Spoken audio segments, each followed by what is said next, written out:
Hey welcome YouTube, I am Niket and you are watching web study. So आज हम discuss करेंगे resistance और immunity to the parasite. So resistance या फिर immunity होती क्या है? So it is the capability of host to protect himself against the entry और इन्वेजन ऑफ द ऑर्गेनिज्म और पैरासाइट। सो इट इज़ वो कैपेसिटी जो कि एक होस्ट को प्रोटेक्ट करे from the entry of the organism or parasite, that is known as the resistance or immunity, right? And it is of two type, natural and acquired. So natural हमारी क्या होती है? Natural हमारी इनेट होती है, मतलब कि इनबॉर्न होती है, बर्थ से प्रेजेंट होती है, right, regardless of the invading parasite.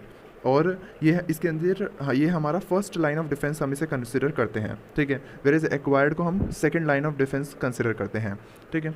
तो होस्ट इसके अंदर हमारा सबसे पहला आ जाता है non immunological and immunological. Non immunological के अंदर हमारे क्या आते हैं कि जहाँ पर हमारा कोई एज सच मतलब जो सेल्स हैं और जो एंटीबॉडीज़ हैं, ये हमारा इनका इन्वॉल्वमेंट नहीं है। मतलब यहाँ पर इन्वॉल्वमेंट किस चीज़ का है? यहाँ पर हमारा होस्ट रेजिस्टेंस है, ब्रीड रेजिस्टेंस है, एज रेजिस्टेंस है, नेचुरल बैरियर है, ज्योग्राफिकल डिस्ट्रीब्यूशन है एंड फीडिंग बिहेवियर है, ठीक है। तो ये सारे हमारे नॉन इम्यूनोलॉजिकल के अंदर आ जाते हैं। तो वन बाय वन हम डिस्कस करते हैं। सबसे पहला हमारा आता है होस्ट रेजिस्टेंस। एक बार आप देख लीजिए, फिर इसके अंदर ये सब आ जाता है। एंड एक्वायर्ड हमारी दो टाइप की होती है, स्पेसिफिक, नॉन स्पेसिफिक। स्पेसिफिक के अंदर हमारा ह्यूमोरल होता है एंड सेल मीडिएटेड होता है, ठीक है। तो अब हम वन बाय वन डिस्कस करते हैं। सबसे पहला आता है हमारा, that is host resistance, host resistance, ठीक है। तो होस्ट रेजिस्टेंस से हमारा यहाँ पर क्या मतलब है कि कोई भी एक पैरासाइट वो एक पर्टिकुलर होस्ट को ही हमारा अफेक्ट करता है due to the variety of factor, जैसे कि biochemical, physiological and physical factor की वजह से एक पैरासाइट सिर्फ एक ही होस्ट के अंदर हमारा डेवलप कर सकता है। इसका बहुत अच्छा एग्जाम्पल अगर मैं देना चाहूँ तो वो ये है कि हमारा एक पैरासाइट है, दैट इज़ एस्कैरिस सुम। तो एस्केरिसियम ये हमारा किसके अंदर डेवलप करेगा? सिर्फ पिग्स के अंदर डेवलप करेगा, ठीक है। और जो भी नॉन स्वाइन होस्ट होंगे उनके अंदर ये हमारा डेवलप नहीं करेगा, ठीक है। तो ये हमारा क्या हो गया? एक होस्ट रेजिस्टेंस हो गया, ठीक है। मतलब एक पर्टिकुलर होस्ट के अंदर ही हमारा ये डेवलप करेगा। इसके अलावा हमारा इसके अंदर एग्जाम्पल आ जाता है कि जितने भी एनिमल्स हैं, ठीक है, ये हमारे रेजिस्टेंट होते हैं किसके लिए? प्रोस्थोगोनिमस इन्फेक्शन के लिए। क्यों? क्योंकि प्रोस्थोगोनिमस इन्फेक्शन हमारा बर्ड्स के अंदर होता है, राइट। तो ये हमारा होस्ट रेजिस्टेंस की बात आ गई, ठीक है। अब होस्ट के बाद फर्स्ट, ठीक है, अब होस्ट के बाद हमारा सेकंड आता है, that is the age resistance. Age resistance. So age भी हमारा जो होस्ट है वो उसकी इंपॉर्टेंट होती है from the resistance point of view, ठीक है। जनरली जो हमारे अडल्ट होस्ट होते हैं ये हमारे रेजिस्टेंट होते हैं to most of the parasitic infection as compare to the younger one. इसमें हमारा एग्जाम्पल आ जाता है एस्कैरिड, हुकवॉर्म, एम्फिस्टोम, ठीक है। जितने भी हमारे एग्जाम्पल हैं, एस्कैरिड, हुकवॉर्म, ठीक है, इसके अलावा एम्फिस्टोम, कॉक्सीरिया। बट हमारा कुछ जगह ये देखा गया है कि यंग एनिमल हमारे रेजिस्टेंट होते हैं, बल्कि अडल्ट हमारे ससेप्टेबल होते हैं, ठीक है। तो कुछ जगह क्या देखा गया है कि यंग जो एनिमल हैं वो हमारा रेजिस्टेंट होते हैं और अडल्ट जो हैं वो हमारे क्या होते हैं? वो हमारे यहाँ पर ससेप्टेबल होते हैं, ठीक है। इस फिनोमिना को हम क्या बोलते हैं? इस फिनोमिना को हम बोलते हैं inverse as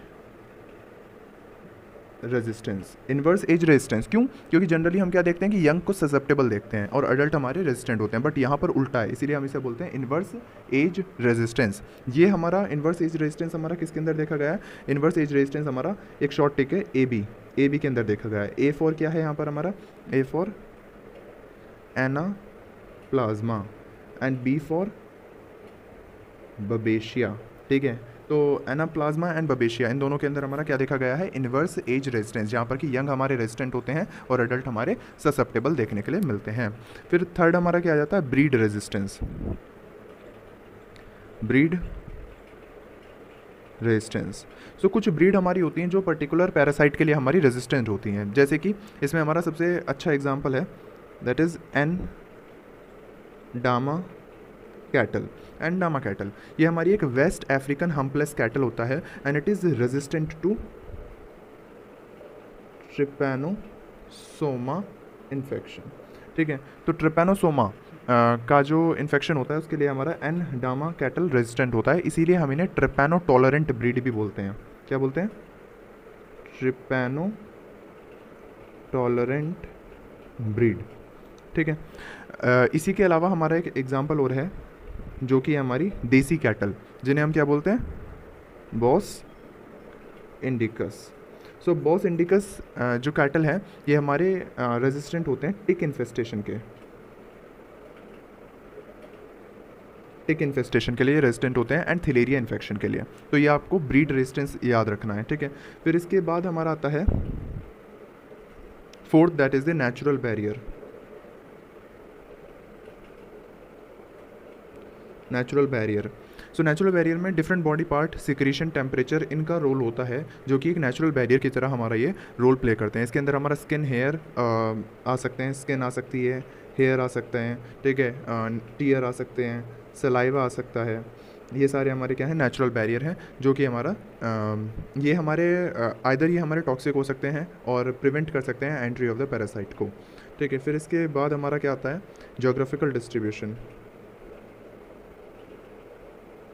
geographical distribution, so geographical distribution, in geographical distribution adverse climatic condition और unavailability of the intermediate host और vector, ये सारा हमारा इसी डिस्ट्रीब्यूशन के अंदर हमारा आता है। जैसे कि इसमें एग्जांपल के थ्रू मैं बताता हूँ कि इसमें आता है हमारा ट्रिपैनोसोमा क्रूजियाई,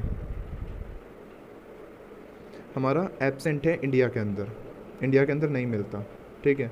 क्यों नहीं मिलता ये पूछा जा सकता है, because of the non availability of triatomid bug, ठीक है, ट्राई एटोमिड बग, जिसे हम किसिंग बग भी बोलते हैं, ये हमारा इंडिया के अंदर एब्सेंट होता है, जिसकी वजह से ये ट्रिपैनोसोमा क्रूजियाई भी इंडिया के अंदर एब्सेंट है। इसके अलावा फैसियोला हिपैटिका, फैसियोला हिपैटिका हमारा कहाँ देखने के लिए मिलता है, ये हमारा जनरली टेम्परेट जोन के अंदर देखने के लिए मिलता है, ठीक है। इसके अलावा ट्रिपैनोसोमा ब्रूजियाई कॉन्गोलेंस भी इंडिया के अंदर एब्सेंट है because of the glossina fly vector, वो भी इंडिया के अंदर एब्सेंट होता है, ठीक है। तो ये हो गया हमारा ज्योग्राफिकल डिस्ट्रीब्यूशन। फिर इसके अलावा आता है हमारा फीडिंग बिहेवियर, ठीक है। फीडिंग बिहेवियर भी हमारा बहुत इंपॉर्टेंट होता है, फीडिंग बिहेवियर। फीडिंग बिहेवियर से हमारा क्या मतलब है यहाँ पर कि रूमिनेंट्स जैसे कि हमारे रेजिस्टेंट होते हैं डायफाइलोबोथ्रिडियम लैटम के, ठीक है। रूमिनेंट्स रेजिस्टेंट किसके होंगे, डायफाइलोबोथ्रियम लैटम, ठीक है। डायफाइलोबोथ्रियम लैटम क्यों होगा, ज़रा सोचिए कि रूमिनेंट्स हमारे डायफाइलोबोथ्रियम लैटम के लिए रेजिस्टेंस क्यों होंगे, क्योंकि ये जो है ये हमारा फिश की वजह से होता है और रूमिनेंट्स तो फिश खाते नहीं हैं, तो इसीलिए रूमिनेंट हमारे क्या हो जाएंगे, रेजिस्टेंस हो जाएंगे। तो इसीलिए फीडिंग बिहेवियर की हम बात कर रहे हैं, ठीक है। अब जैसे कि डॉग्स हैं, डॉग्स हमारा क्या नहीं खाते, ग्रास नहीं खाते, ठीक है। तो वो हमारे किसके लिए रेजिस्टेंस हो जाएंगे, एम्फीस्टोम्स के लिए, ठीक है। ये इनके लिए रेजिस्टेंस हो गए, रेजिस्टेंट हो गए। तो ये फीडिंग बिहेवियर पे हमारा मतलब डिपेंड करता है। 7th आता है हमारा अदर्स। तो अदर्स के अंदर हमारा क्या क्या आ जाता है, लाइक ऑक्यूपेशन, ठीक है। जैसे ऑक्यूपेशन के अंदर जैसे कि हमारा आ जाता है कि ये जो सर्केरियल डर्मेटाइटिस है, ये जनरली जो राइस फील्ड होती है या उसके अंदर जो वर्कर काम करते हैं उनको होती है, ठीक है। और इसके अलावा जो धोबी होते हैं, वॉशरमैन, उनके अंदर देखी जाती है, तो मतलब ऑक्यूपेशन से रिलेटेड भी है, ठीक है। फिर हैबिटेट, किस हैबिटेट के अंदर एनिमल रह रहा है या ह्यूमन, एंड न्यूट्रिशनल लेवल, उसका उस समय पर न्यूट्रिशनल लेवल क्या है, रेजिस्टेंस क्या है, ठीक है। तो ये हमारे फैक्टर्स आते हैं। इसके बाद तो हमने क्या कंप्लीट कर लिया, हमने नॉन इम्यूनोलॉजिकल कंप्लीट कर लिया।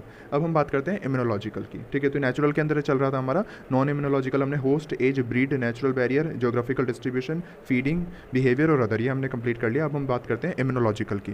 तो इम्यूनोलॉजिकल नेचुरल रेजिस्टेंस के अंदर हमारा क्या आता है, इसके अंदर हमारा सेलुलर रिस्पॉन्स आता है टू द पैरासाइट, और इसके अंदर हमारा फैगोसाइटिक एंड इन्फ्लामेटरी सेल्स आती हैं, मैक्रोफेजेस, न्यूट्रोफिल और इस्नोफिल, और ये सारा हमारा एक डिफेंस मैकेनिज्म बिल्ड करती है, माउंट करती हैं। इसके अंदर बाइंडिंग हमारी नॉन स्पेसिफिक हो सकती है, एंड सेल जो है वो डिस्टिंग्विश करती है between the self and non self. Phagocytosis और साइटोटॉक्सिसिटी के थ्रू यहाँ पर हमारा जो इम्यून रिस्पॉन्स है वो हमारा आता है। इसके बाद हम बात करते हैं एक्वायर्ड रेजिस्टेंस की। तो एक्वायर्ड रेजिस्टेंस के अंदर हमारा आता है सबसे पहले स्पेसिफिक, स्पेसिफिक के अंदर आता है ह्यूमोरल। ह्यूमोरल के अंदर हमारा क्या है, एज यू नो कि हमारी एंटीबॉडीज़ यहाँ पर काम करती हैं। अब एंटीबॉडीज़ हमारी कौन कौन सी हो सकती हैं, IgG हो सकती है, IgM हो सकती है, एंड IgE हो सकती है, एंड IgA हो सकती है, ये सारी एंटीबॉडीज़ यहाँ पर हमारी काम करेंगी। अब एंटीबॉडीज़ का हमारा फंक्शन क्या क्या होता है? एंटीबॉडीज़ हमारी जो हैं वो एपिटोप ऑफ द एंटीजन से बाइंड कर जाएंगी और फिर उसे वो पैरासाइट को न्यूट्रलाइज कर देंगी, ठीक है, पैरासाइट को न्यूट्रलाइजेशन कर देंगी। इसके अलावा जो एंटीबॉडीज़ हैं वो हमारा कवर कर सकती हैं certain sites on the parasite, जिसकी वजह से उसकी एंट्री नहीं होगी, ठीक है। अब इसके अलावा ये क्या कर सकती हैं एंटीबॉडीज़, ये हमारा कॉम्प्लीमेंट सिस्टम की प्रेजेंस में लाइसिस करा सकती हैं पैरासाइट का। आपने कॉम्प्लीमेंट सिस्टम पढ़ा होगा सेकेंड ईयर के अंदर, ठीक है, माइक्रोबायोलॉजी में। और इसके अलावा एंटीबॉडीज़ हेल्प कर सकती हैं in the induction of the type 1 hyper sensitivity reaction. तो ये सारे काम हमारे किसके हो गए? एंटीबॉडीज़ के हो गए। सेल मीडिएटेड इम्यूनिटी, यहाँ पर मैं इसलिए शॉर्ट में बता रहा हूँ क्योंकि यहाँ पर मैं इम्यूनोलॉजी डिस्कस नहीं कर सकता। इम्यूनोलॉजी खुद में एक वास्ट सब्जेक्ट है, ठीक है, तो आप सेकेंड ईयर के अंदर पढ़कर आए हैं, वहाँ पर आप रेफ़र कीजिएगा। यहाँ पर अभी मैं आपको शॉर्ट में चीज़ें बता रहा हूँ जितनी आपको ज़रूरत है पैरासाइटोलॉजी के अंदर, ठीक है।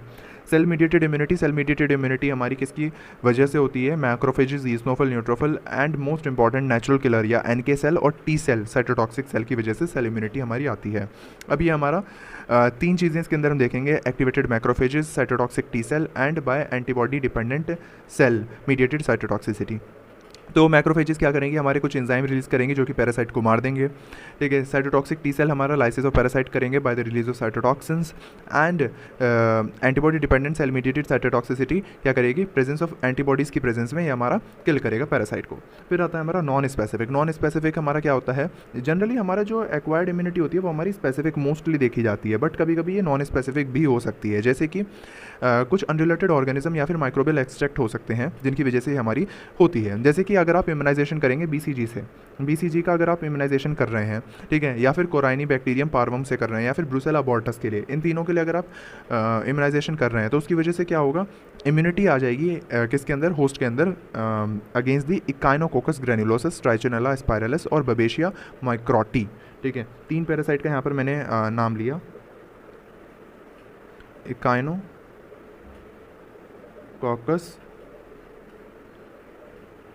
ग्रेनुलोसस, ट्राइचिनेला स्पाइरलिस एंड बबेशिया माइक्रोटी, ठीक है। तो इन तीनों के अगेंस्ट हमारा क्या आ सकती है?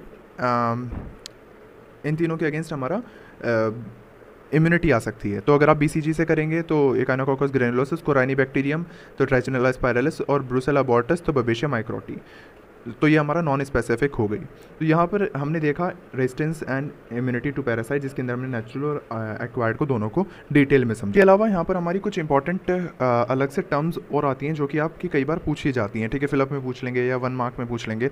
तो सबसे पहला आता है हमारा इनकम्प्लीट इम्यूनिटी, या फिर इसे हम और क्या बोलते हैं? प्रीइम्यूनिटी, ठीक है। तो इनकम्प्लीट इम्यूनिटी या प्री इम्यूनिटी हमारा क्या होता है कि यहाँ पर इम्यूनिटी जो है इन्फेक्टेड होस्ट जो है वो क्लिनिकली क्योर हो चुका होता है, बट एक लो लेवल ऑफ इन्फेक्शन हमेशा परसिस्ट रहता है होस्ट के अंदर, जो कि हमारा कंफर्म करता है प्रोटेक्शन को। और ये इम्यूनिटी हमारी 1 से 2 साल के लिए ही वैलिड होती है, ठीक है। और ये हमारी किसके अंदर देखी गई है? ये आपकी देखी गई है ट्राइचिनोलॉसिस और मलेरिया, बबेशिया के अंदर देखी गई है, ठीक है। इसके अलावा हमारी आती है दूसरी स्टेरलाइजिंग इम्यूनिटी।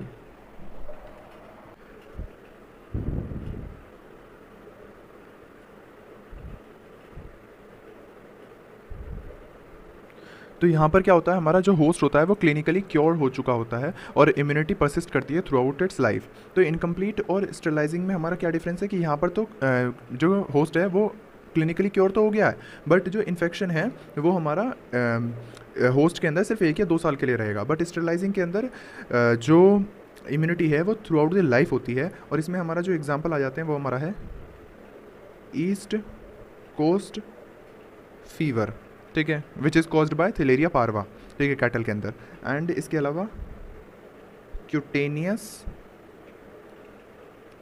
लेशमेनियोसिस, क्यूटेनियस लेशमेनियोसिस जो कि हमारा लेशमेनिया ट्रॉपिका की वजह से होता है, ठीक है। इसके अलावा हमारा एक और टर्म आती है that is the self cure phenomena. ये भी बहुत इंपॉर्टेंट है, मतलब मुझे याद भी नहीं है कि कितनी बार ये पूछा गया है, ठीक है, बहुत इंपॉर्टेंट ये हमारा टॉपिक है। Self cure phenomena. Self cure phenomena हमारा immediate type of hypersensitivity reaction होता है जो कि पैरासाइट की वजह से हमारा होता है। इसके अंदर देखिए कुछ नहीं होता, इसके अंदर एक होस्ट के अंदर ऑलरेडी पैरासाइट होता है, ठीक है। अब जैसे ही वो पैरासाइट का मोल्टिंग होती है, ठीक है, वो हमारा थर्ड स्टेज से या फोर्थ स्टेज में हमारा ये मोल्टिंग होती है, तो उसकी वजह से क्या होता है कि एक रिएक्शन बॉडी के अंदर प्रेजेंट होती है जिसे हम हाइपर सेंसिटिविटी रिएक्शन बोलते हैं, जिसकी वजह से क्या होगा कि डीग्रेनुलेशन होता है मास्ट सेल का, और मास्ट सेल रिलीज हमारा करती हैं different वैसोएक्टिव amines like histamine, serotonin, ठीक है। अब ये जो अमाइंस होते हैं ये हमारा वस्कुलर परमेबिलिटी को बढ़ा देते हैं, म्यूकस प्रोडक्शन को बढ़ा देते हैं, जिसकी वजह से ज़्यादा फ्लूइड बढ़ जाता है बॉडी के अंदर, और ये जो पैरासाइट होते हैं ये बॉडी से बाहर निकल जाते हैं, ठीक है, क्योंकि पेरिस्टाल्टिक मूवमेंट हमारा बढ़ जाता है। ये हमारा देखा गया है हेमोंकस इन्फेक्शन के अंदर, इन्फेक्शन के अंदर ये हमारा देखा गया है। तो इसमें सिंपल आपको क्या याद रखना है कि पैरासाइट जो है वो हमारे एक्सक्रीटरी और सिक्रेटरी एंटीजन प्रोड्यूस करते हैं ड्यूरिंग द मोल्टिंग स्टेट, जिनकी वजह से इनके अंदर हमारा ये मास्ट सेल रिलीज़ करते हैं इन सब अमाइंस को, और ये सारा फिनोमेना हमारा होता है। इसे हम और डिटेल में डिस्कस करेंगे जब हम हेमोंकस को डिस्कस करेंगे, राइट। फिर इसके अलावा हमारा आता है कॉन्कॉमिनेंट।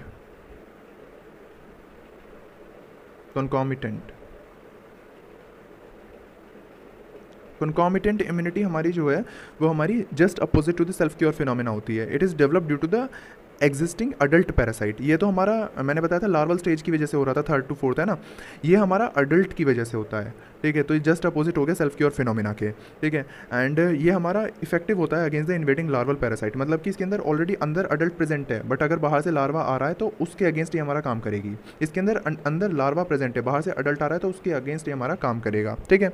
और ये हमारा कॉन्कॉमिनेंट इम्यूनिटी किसके अंदर देखी जाती है, ये हमारा सिस्टोसोम्स के अंदर देखी जाती है। तो यहाँ पर आपका इम्यूनिटी कंप्लीट होती है। Thanks for watching. If you like then please press the thumbs up and subscribe to vet study.